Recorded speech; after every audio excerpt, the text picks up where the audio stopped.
I woke to the sound of a heart rate monitor's steady beeping.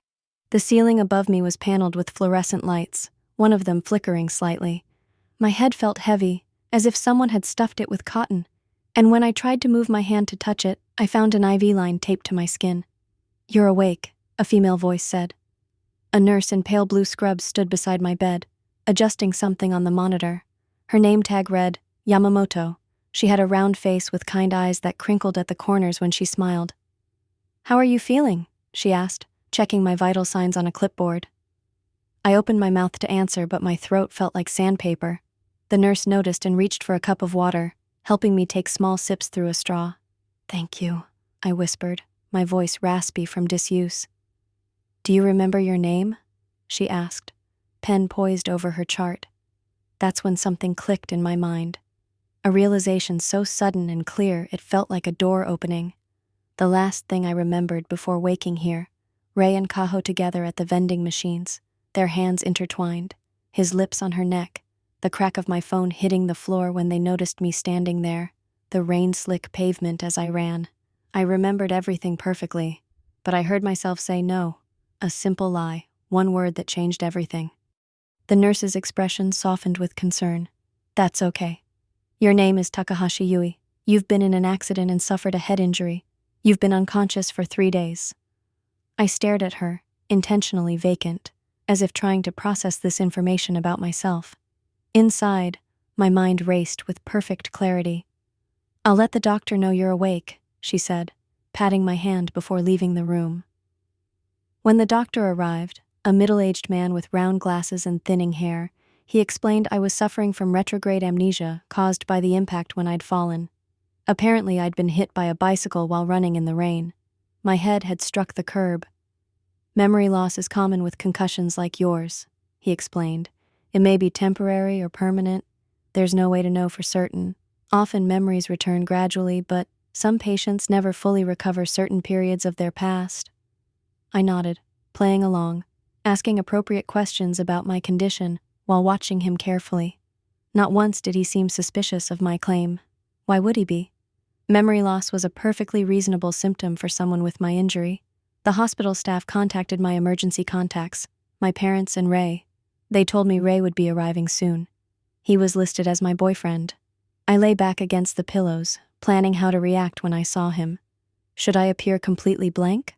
Or should I show a flicker of recognition, enough to give him hope that my memory might return? The second option seemed more useful. I needed to gauge his reaction, to see what truth might slip through when he thought I couldn't remember our history. When Ray arrived an hour later, I watched him from beneath half-closed eyelids. He carried a small bouquet of flowers and wore an expression of concern that didn't quite reach his eyes. Those eyes that I'd once thought were so sincere now looked calculated, rehearsed.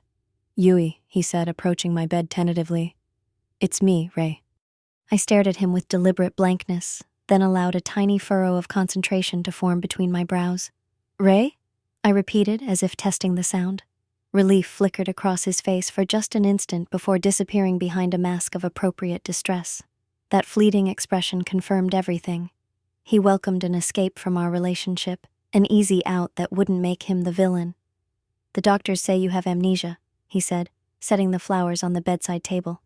"Do you remember anything about us?" I shook my head slowly. "I'm sorry. They told me you're my boyfriend, but I don't," I trailed off, watching his reaction. "It's okay," he said, reaching for my hand with precisely the right amount of comfort and restraint. "I'm here for you." His performance was flawless, gentle, supportive, appropriately sad. But I knew Ray had been in the drama club since his first year at university. He could summon tears on command and embody any emotion required. I'd once found it charming. Now it made my stomach turn. "Thank you," I said softly. "Maybe you could tell me about us, how we met?" He spent the next 20 minutes crafting a sanitized version of our relationship history, highlighting the romantic moments while conveniently omitting the recent distance between us, the way he'd been canceling plans more frequently over the past few months, the texts that came later and later at night, the way his eyes had stopped meeting mine when he said he loved me. When visiting hours ended, Ray squeezed my hand and promised to return tomorrow. I smiled weakly and thanked him for coming. As soon as he left, I let my facade drop. My muscles relaxed from maintaining the appearance of confusion. My mind sorted through our interaction, cataloging every nuance of his expression, every carefully chosen word. He would be easier to read now that he thought I couldn't remember him. People reveal themselves when they believe they're working with a blank slate. My parents arrived the next morning, having taken the first available flight from Hokkaido. My mother rushed to my bedside, tears streaming down her face as she gently touched my bandaged head. "Yui, my baby," she whispered, her voice breaking. My father stood behind her, his weathered face tight with worry. Unlike Ray, their concern was painfully genuine. For a moment I considered telling them the truth, that my memory was intact.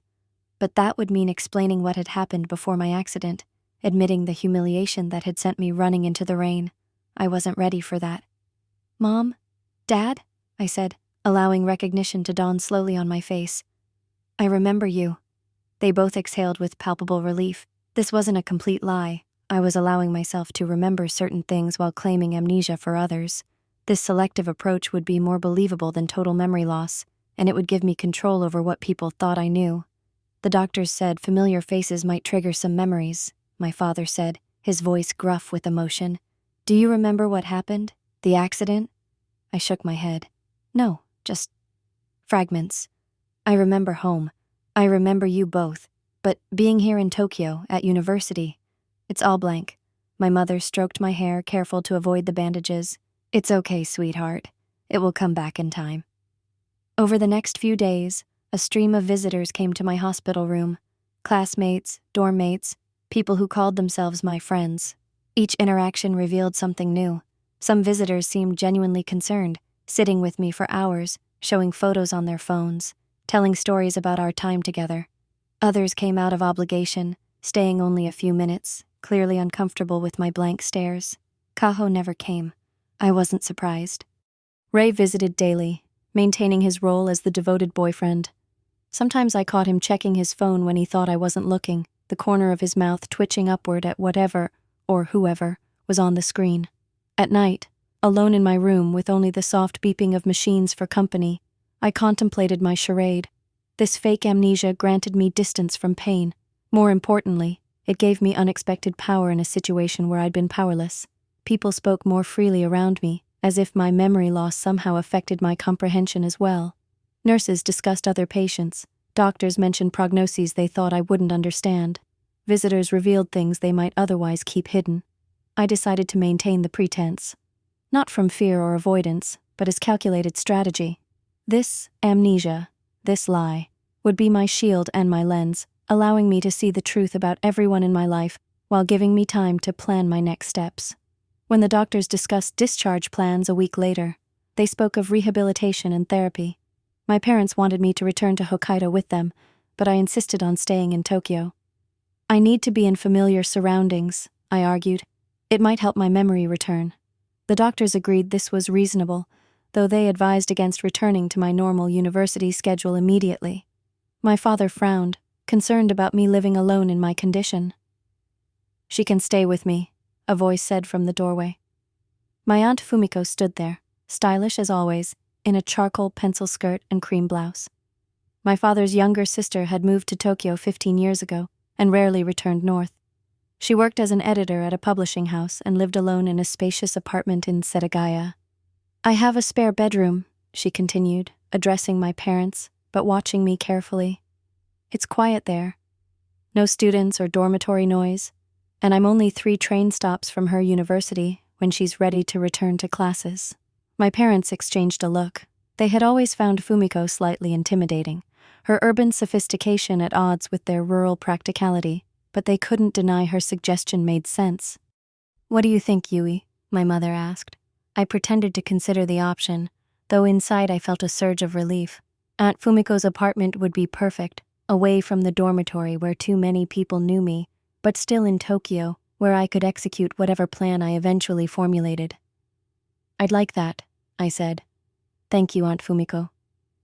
As discharge day approached, I continued my performance, showing gradual improvement while maintaining strategic gaps in my memory. The doctors were pleased with my physical recovery, but cautioned that my memories might return slowly, if at all. Memory is unpredictable. the neurologist explained during his final evaluation. Some patients recover everything at once in a sudden flash. Others regain memories gradually over months or years, and some never recover certain periods completely. I nodded solemnly, as if this prognosis troubled me. In reality, it provided the perfect cover for what I intended to do next. No one would question when I selectively remembered certain things while remaining confused about others, particularly about personal relationships. On my final night in the hospital, after my parents had gone to their hotel and the nurses had completed their rounds, I sat awake in the darkness of my room. Through the window, I could see Tokyo's lights glittering against the night sky. Somewhere out there, Rei and Kaho were going about their lives, perhaps together, perhaps thinking they had escaped consequence through my convenient memory loss. They were wrong. This wasn't over. My amnesia charade wasn't an escape. It was preparation. I would use this opportunity to rebuild myself while watching them closely, learning their patterns, understanding exactly who they were when they thought I couldn't remember who they'd been to me. When the discharge papers were signed the next morning, I was ready. The doctors provided instructions for ongoing care. The nurses wished me well. My parents and Aunt Fumiko waited with a wheelchair to take me out to the taxi. I settled into the chair, passive and compliant on the outside while my mind worked with crystal clarity. The amnesia patient everyone pitied was actually watching, recording, planning, and none of them had any idea. The taxi pulled away from the curb, leaving me standing beside Aunt Fumiko at the entrance to her apartment building. My parents had just departed for the train station, heading back to Hokkaido after helping me settle in. The building rose 12 stories against the Setagaya skyline, modern and sleek with a minimalist lobby. "Ready to see your new home?" Aunt Fumiko asked, picking up my small suitcase. I nodded, adjusting the strap of my bag on my shoulder. We took the elevator to the 8th floor in silence. The quiet felt comfortable between us. Aunt Fumiko had never been one for unnecessary conversation. Her apartment was exactly as I expected. Clean lines, neutral colors, and floor-to-ceiling windows that showcased the Tokyo cityscape. A bookshelf covered one entire wall, organized by genre and author. The furniture was simple but expensive. Quality over quantity. "The guest room is yours for as long as you need it," she said, leading me down a hallway. I cleared the desk and emptied the closet. The room was small but perfect. A twin bed with crisp white linens, a wooden desk beneath a window, and a narrow closet. Nothing like my cluttered dorm room with its mismatched furniture and string lights. "Thank you," I said, setting my bag on the bed. "For everything." Aunt Fumiko studied me for a moment. "I'll leave you to get settled. Dinner at 7. When she closed the door, I exhaled deeply and sat on the edge of the bed. For the first time since waking in the hospital, I was truly alone. No nurses checking my vitals, no parents watching with worried eyes, no Ray performing his role, just me and the quiet hum of the air conditioning. I unpacked methodically, arranging the few belongings my parents had brought from my dorm. My laptop went on the desk, clothes in the closet, toiletries in the adjoining bathroom. The last item was a small notebook with a black cover, purchased by my mother from the hospital gift shop when I'd asked for something to help track my returning memories. I ran my fingers over its blank pages. This would become my evidence log, a record of everything I observed while playing the amnesiac. I pulled the desk drawer open to hide it and paused, noticing a false bottom. Perfect. I slid the notebook underneath, then arranged pens and sticky notes above it. My phone buzzed with a text from Ray. "How's the new place? Settling in okay?" I stared at the screen, considering my response. Too eager would seem suspicious. Too distant might push him away when I needed him close to observe. It's nice. Quiet. Still getting used to everything. I added an appropriate amount of vagueness. 3 dots appeared immediately. "Want me to visit tomorrow? I could bring lunch, maybe later this week. Still tired from the move. Okay, rest up, miss you." I didn't reply. The old Yui would have said "miss you too" without hesitation. The new Yui, the one with convenient memory gaps, wouldn't feel obligated to return sentiments she supposedly couldn't remember feeling. Over dinner, Aunt Fumiko explained she'd arranged for my transfer to the Setagaya branch campus of my university. "It's smaller, quieter, less overwhelming while you recover," she said, serving steamed fish and vegetables. "I spoke with your academic advisor. You can start with a reduced course load when you're ready." "When did you do all this?" I asked, genuinely surprised by her efficiency. While you were still in the hospital, I assumed you wouldn't want to lose an entire semester. She poured tea into my cup. Was I wrong? No, you were right. Thank you. She nodded once, satisfied. The administration knows about your condition. They'll make accommodations. My condition, my carefully constructed fiction that had now become my official status. I wondered how Aunt Fumiko had described it to them. The poor girl who couldn't remember her own boyfriend. The bright student now struggling with basic recall. What did the doctors tell you? I asked. About my memory? Aunt Fumiko set down her chopsticks. That it might return completely, partially, or not at all. That familiar environments might help, but pressure would not. She looked directly at me. Why do you ask? Just wondering what to expect. I picked at my fish. What people expect of me. What people expect is irrelevant. Your recovery follows its own timeline. I nodded, grateful for her practical approach. No pressure to try harder to remember. No awkward reminiscing to jog my memory. Just acceptance of the current reality, even if that reality was built on my deception. 2 weeks after moving in, I started classes at the Setagaya campus. The buildings were newer than at the main campus, the student body smaller. Nobody knew me here. No history, no expectations. No rumors about the girl who caught her boyfriend cheating and then conveniently forgot all about it. I introduced myself to professors using the script I'd prepared.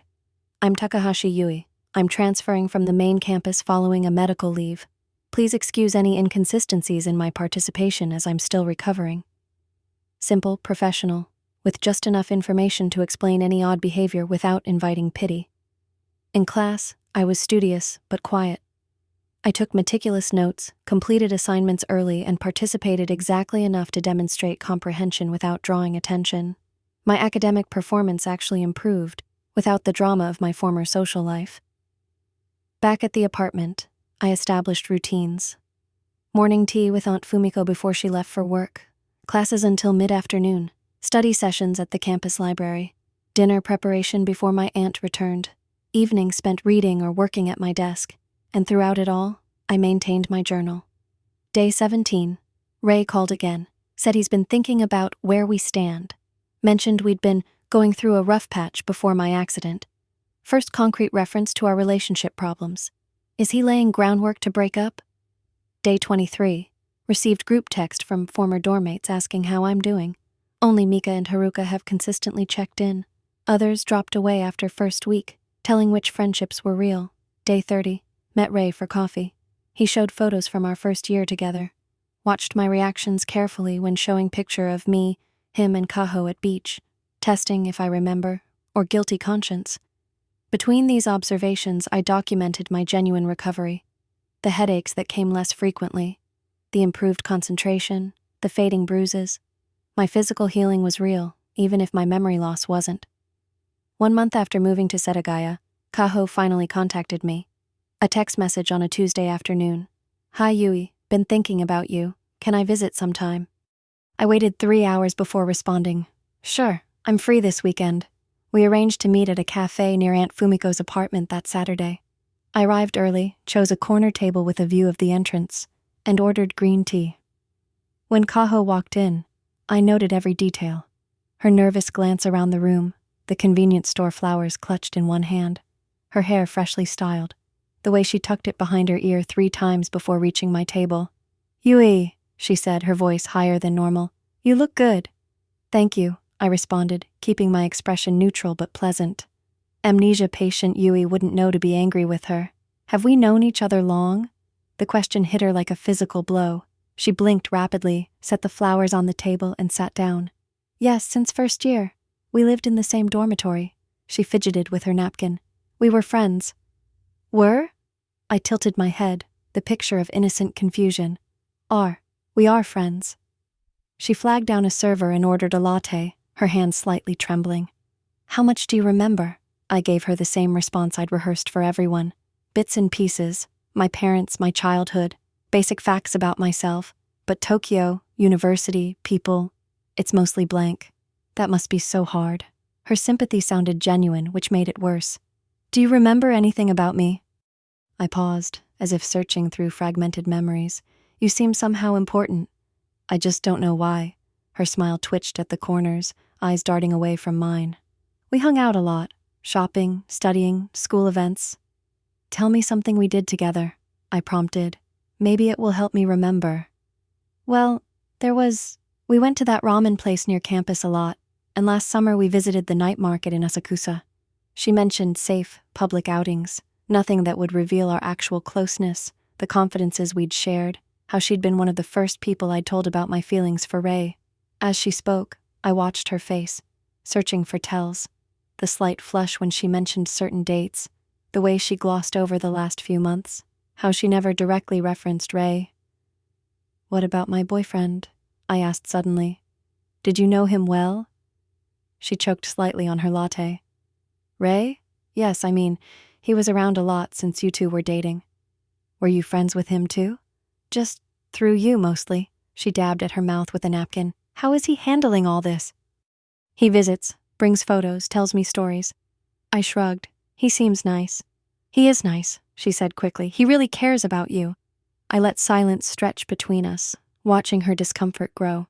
Amnesia patient Yui wouldn't fill conversational gaps out of social obligation. I should probably get going soon, she said, checking her phone. But it was really good to see you. These are for you. She pushed the convenience store flowers toward me, carnations and baby's breath wrapped in green paper, the cheapest option available. Thank you, I said, accepting them with both hands. For visiting, for the flowers. Of course, that's what friends do. She stood, gathering her purse. I'll text you again soon, okay? I nodded, smiling politely. She hesitated as if wanting to say more, then turned and left, walking just a bit too quickly. That night I added a new entry to my journal. Kaho finally visited, brought cheap flowers, avoided direct mentions of Ray. Referred to our friendship in past tense, then corrected herself.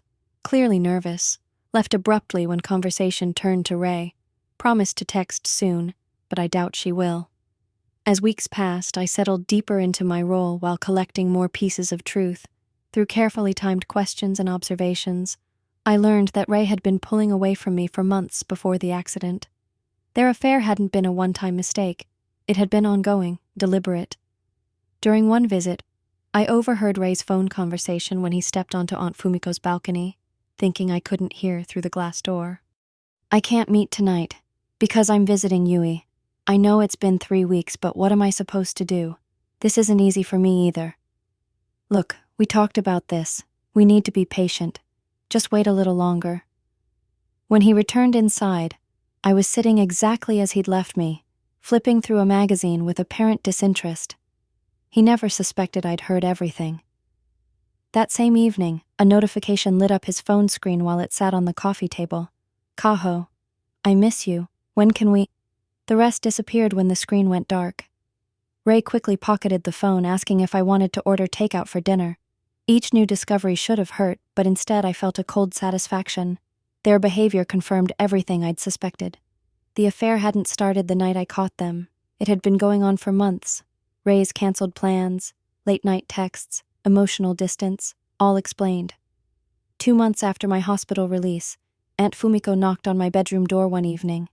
I quickly slid my journal into its hiding place before calling, "Come in." She carried 2 cups of tea, setting one on my desk. "How are your classes?" "Good, I'm keeping up," she nodded, leaning against the doorframe. "And your memories?" I gave my standard response. Some things are clear, others still foggy. "Convenient fog," she said, sipping her tea. My heart stopped momentarily. "What do you mean?" "Just an observation." Her eyes met mine. "Memory is selective, even without trauma. We remember what serves us and forget what doesn't." I remained silent, unsure if she was speaking generally or had somehow seen through my charade. "Your mother called," she continued. "She's worried you're isolating yourself. Says you don't tell her much about your recovery." "There's not much to tell." "Isn't there?" She set her cup down. "Ray called me today, directly, asked if I thought you were avoiding him. I've been busy with schoolwork. He said you've canceled the last 3 times he wanted to visit." I looked down at my hands. I get tired. Social interactions are still difficult. "With everyone or just with him?" I glanced up sharply. Her expression remained neutral, but her question was pointed. "What are you asking, Aunt Fumiko?" "Nothing." She picked up her tea again. "Just checking if you need anything. Support, advice, a listening ear." I considered her offer. For a brief moment, I imagined telling her everything, the lie, the journal, what I'd discovered, but revealing my deception would mean losing my advantage. My carefully constructed reality would collapse. "I'm okay," I said finally, just taking things at my own pace. She studied me for a long moment. "Your pace is your business. Just remember that healing and hiding are different things." After she left, I sat motionless, her words echoing in my mind. Was I healing or hiding? The line had blurred weeks ago. My amnesia charade had begun as a strategic choice, but had evolved into something more complex. A buffer between me and a painful reality, a filter through which I could process betrayal without being overwhelmed by it. 3 months after the accident, I had amassed a journal full of observations, conversations, and revelations. Each entry cataloged another piece of evidence, another layer of deception unwrapped. The picture they painted was uglier than I'd initially imagined, but also clearer. What had started as confusion and pain had crystallized into something harder, sharper. I no longer felt the raw hurt of that night at the vending machines. Now I felt something more dangerous, a calm, clear-eyed resolve. My phone buzzed with Ray's nightly check-in text. "Any new memories today?"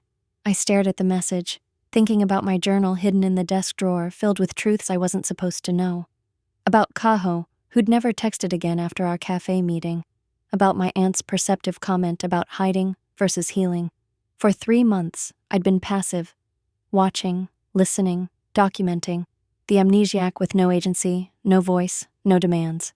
Everyone had adjusted to this version of me, the docile, confused Yui who needed protection and guidance. But I was tired of being that person, tired of the lies, both theirs and my own. I typed a response to Ray's text, deleted it, tried again. Nothing felt right. How long would I continue this performance? When would I decide enough was enough? The answer came unexpectedly, while scrolling through social media late that night. A post from my university's official account, "Annual Sakura Festival preparations underway. Join us next month for food, performances, and celebration."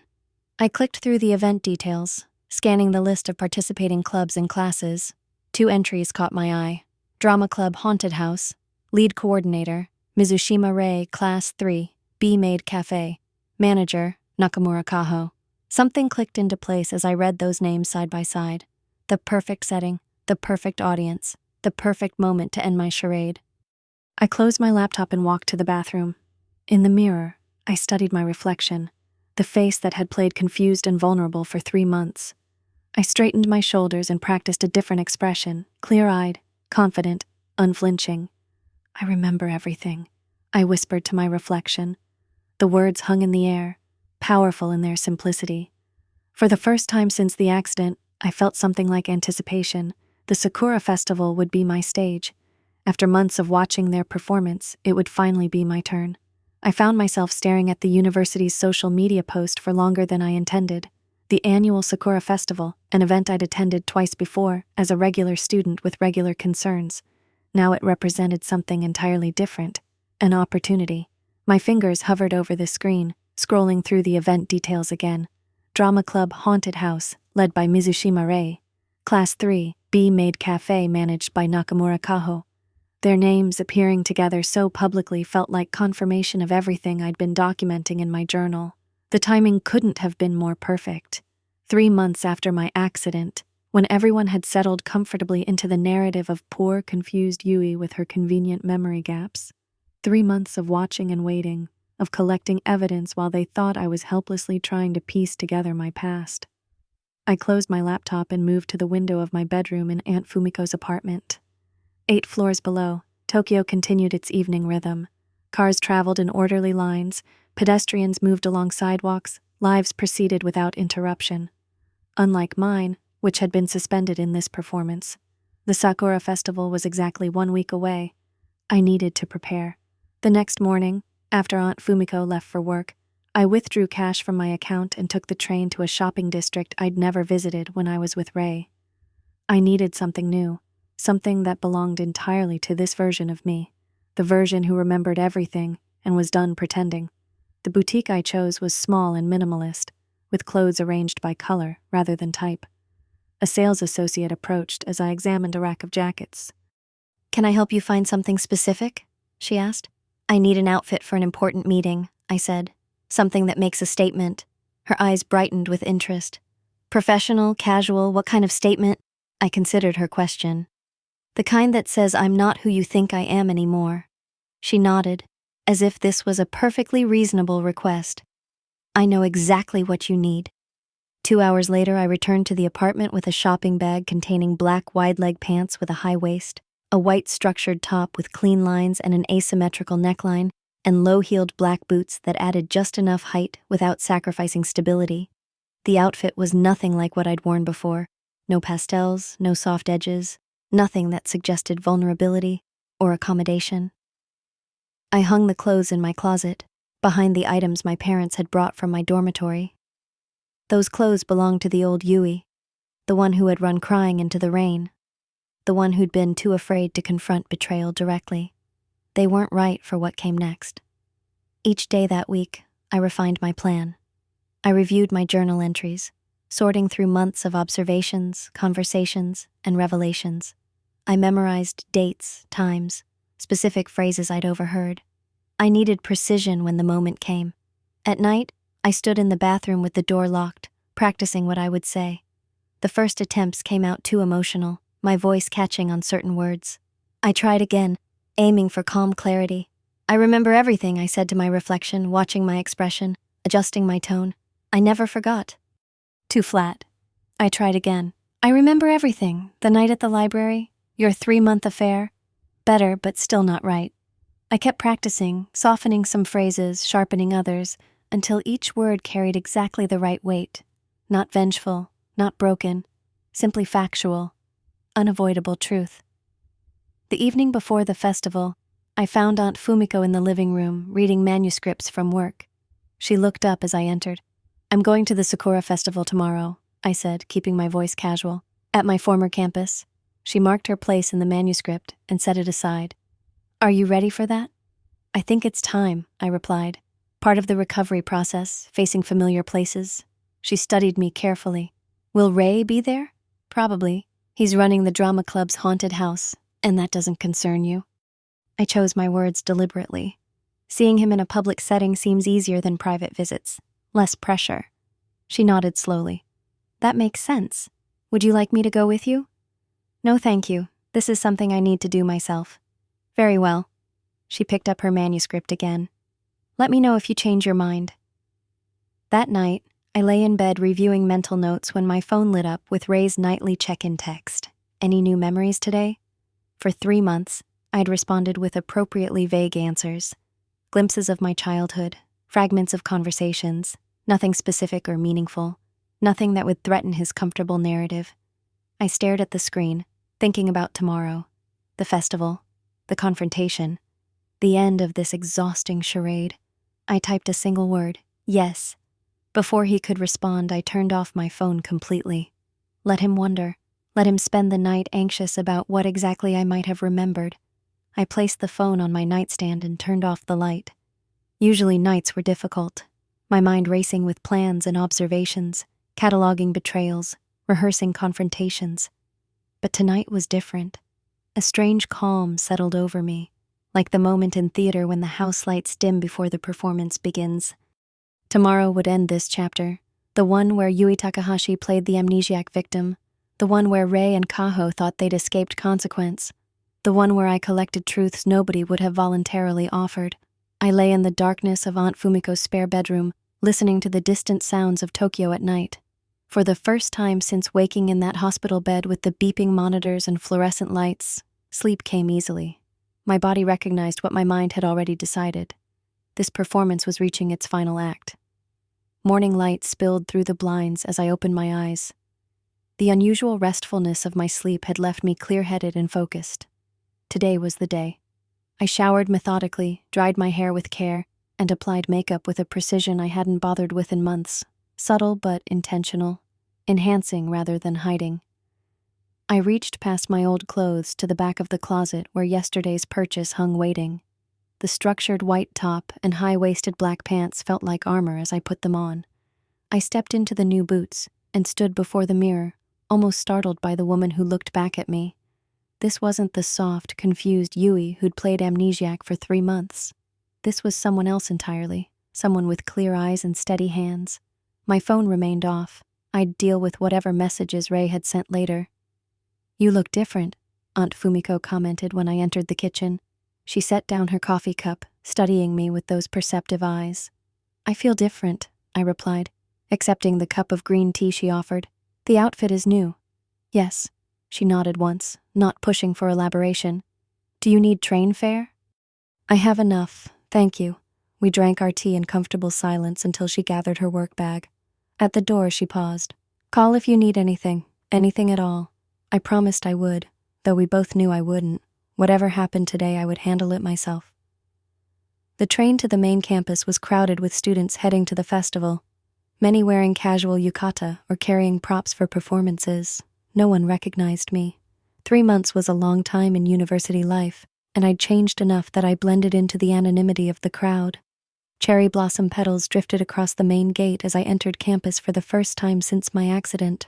Pink and white decorations hung from trees and buildings. Food stalls lined the main pathway, their savory smells mingling with the sweetness of festival treats.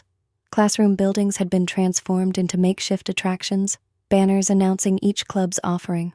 I moved through it all with deliberate steps, neither rushing nor hesitating. A few former classmates did double takes as I passed, their expressions shifting from confusion to recognition. One girl, Haruka from my literature class, actually stopped walking mid-stride when she saw me.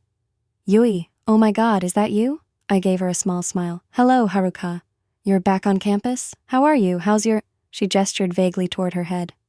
"Better," I said simply. "Have you seen the drama club booth?" Her eyes widened slightly at my directness. Yeah, it's in the humanities building, 2nd floor. They're doing some kind of haunted house thing."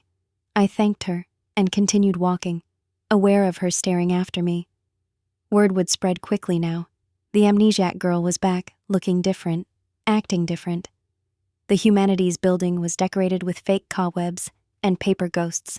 A line of students waited outside a classroom that had been transformed with black curtains and eerie lighting. A hand-painted sign announced, "Drama Club presents The Haunted Hospital. Enter if you dare." The theme seemed almost personally offensive, but I pushed that thought aside. I wasn't here to be wounded by their insensitivity. I spotted him immediately. Ray stood near the entrance, costumed as a doctor with fake blood splattered across a white coat. His face was painted ghoulish white with dark circles around his eyes. He was smiling and joking with waiting students, completely in his element. Behind him, at a small table collecting tickets, sat Kaho. She wore a nurse costume, her hair pulled back in a tight bun, makeup exaggerated to look pale and spectral. Perfect. Both targets in one location. I approached slowly, letting anticipation build. A few students from the waiting line watched me curiously, perhaps wondering if I was part of the performance. Ray noticed me when I was about 10 meters away. His rehearsed smile disappeared completely, replaced by naked shock. He said something to a fellow drama club member and stepped away from the entrance, moving toward me with hesitant steps. "Yui, what are you doing here?" His voice carried a forced casualness, undermined by the tension in his shoulders. Kaho looked up at the sound of my name. Her hands froze mid-transaction, the color draining from her face beneath the theatrical makeup. She stood abruptly, knocking over a plastic cup of water. I stopped directly in front of Ray, close enough to see the uncertainty in his eyes. Students nearby had gone quiet, sensing drama that wasn't part of the official performance. "Hello, Ray-kun," I said casually, using the affectionate honorific I'd dropped months ago in our private conversations. His Adam's apple bobbed as he swallowed. "I tried texting you last night. You didn't answer." "I know." I kept my voice level, almost conversational. "I was preparing for today." "For the festival?" He glanced around nervously, aware of the growing attention from nearby students. "For this conversation." I turned slightly to include Keiho, who had emerged from behind her table and was hovering anxiously at the periphery. "I'm glad you're both here. It makes things more efficient." Keiho made a small, distressed sound and took a step back, bumping into a student helper who was carrying a tray of drinks for the performers. The tray tipped, sending plastic cups tumbling to the floor, liquid splashing across the hallway tiles. The commotion drew more attention. Students from the line craned their necks to see what was happening. Drama club members paused in their preparations. "Yui, maybe we should talk somewhere private," Ray suggested, reaching for my arm. I stepped back, avoiding his touch. No, I don't think so. Privacy has served your purposes long enough. His expression hardened. What's that supposed to mean? It means I remember everything, I said, my voice steady despite my racing heart. The night at the library when you said you needed to study but were actually meeting Kaho. Your 3-month affair that started last semester. Your hospital visit conversations when you thought I was sleeping. Kaho made another small sound, this one closer to a whimper. I don't know what you're talking about, Ray said, but his actor's instincts failed him. The lie sat obviously on his face. Don't you? I reached into my bag and withdrew my phone, finally turning it on. Notifications immediately appeared. 5 missed calls and 8 text messages from Ray after my cryptic yes response last night. I ignored them, opening instead a note I'd prepared. January 15th. You canceled our dinner plans claiming a drama rehearsal ran late. You were actually at Kaho's apartment. February 3rd. You claimed to be at the library, but I called there looking for you, and they said they hadn't seen you all day. March 2nd at the hospital. You took a call on the balcony and said, and I quote, I can't meet tonight, because I'm visiting Yui. I know it's been 3 weeks, but what am I supposed to do? With each date and detail, Ray's face grew paler beneath his theatrical makeup. Kaho had retreated further, bumping into the wall behind her. The hallway had gone completely silent. Even students who had no idea who we were had stopped to watch the unfolding drama. How do you? Ray began, then stopped himself. How do I remember? I finished for him. I never forgot, Ray. Not the night I saw you with Kaho at the vending machines. Not the feeling of rain soaking through my clothes as I ran away. Not the sound of the bicycle bell before everything went black. I turned to face Kaho directly. And I didn't forget our friendship either. 3 years of sharing secrets, studying together, supporting each other. All of it thrown away because you wanted what was mine. Kaho's eyes filled with tears. Yui, please, it wasn't like that. Then what was it like? I asked, genuinely curious despite myself. Explain it to me. Explain why my supposed best friend and my boyfriend of 2 years decided to betray me, then took advantage of my accident to avoid consequences. She had no answer, just tears streaking through her ghost nurse makeup. I returned my attention to Ray, who had recovered enough to attempt damage control. Let's not do this here, he said quietly, gesturing at the gathered crowd. People are watching. Good, I replied. Let them watch. Let them see what happens when you treat someone as disposable. I addressed the assembled onlookers directly. For 3 months, I've pretended to have amnesia. I let these two believe I'd forgotten their betrayal because I wanted to see what they would do. Would they come clean? Would they show genuine remorse? Would they at least be honest with someone they thought couldn't remember their lies? Whispers rippled through the crowd. I spotted a few familiar faces, classmates, dorm mates, people who knew all 3 of us. They did none of those things, I continued. Instead, they continued lying. Ray played the devoted boyfriend while texting Kaho behind my back. Kaho visited once, brought cheap flowers, and never returned. They thought they'd escaped consequences. I turned back to them, meeting their stunned expressions with calm clarity. I wanted you both to know your deception failed. I remembered everything all along. I heard every lie. I saw every furtive glance. I read every text notification that appeared on your phones. And I documented it all. Ray's shock had morphed into anger. You've been lying for 3 months and you're calling us deceitful? That's rich, Yui. The difference, I said quietly, is that my lie hurt no one but myself. Yours destroyed everything we built together. I looked at both of them one last time, these people who had once meant so much to me. Ray, handsome even beneath his ridiculous makeup, the boy I'd thought I would love for years to come. Kaho, beautiful and fragile, the friend I'd trusted with my deepest insecurities. I'm not here for reconciliation or explanations, I said finally. I just needed you to know, that I've always known, and that I'm done pretending. With that, I turned and walked away, moving through the parted crowd with measured steps. Behind me, I heard Ray call my name once, then twice, his voice growing more desperate. I didn't look back. Outside, cherry blossoms continued to fall, oblivious to human drama. Students laughed and ate festival food. Clubs advertised their attractions. Life continued as it always did. For the first time since that night at the vending machines, warmth returned to my body. Not the flush of embarrassment or the heat of anger, but something cleaner. The steady warmth of reclamation. I had taken back my story from those who tried to rewrite it. I had spoken my truth, leaving them to face their lies. I walked through the festival grounds, past food stalls and game booths, past students in costumes and visitors enjoying the celebrations. With each step, I left behind the Yui who had pretended not to remember. With each breath, I became someone new, someone who remembered everything and chose what to do with those memories. The afternoon sun touched my face as I reached the campus gates. I had no desire to stay for the festival activities, to pretend interest in haunted houses or maid cafes. What I wanted now was the quiet of Aunt Fumiko's apartment, the blank pages of my journal waiting for a new chapter. I had accomplished what I came to do. I had reclaimed my story.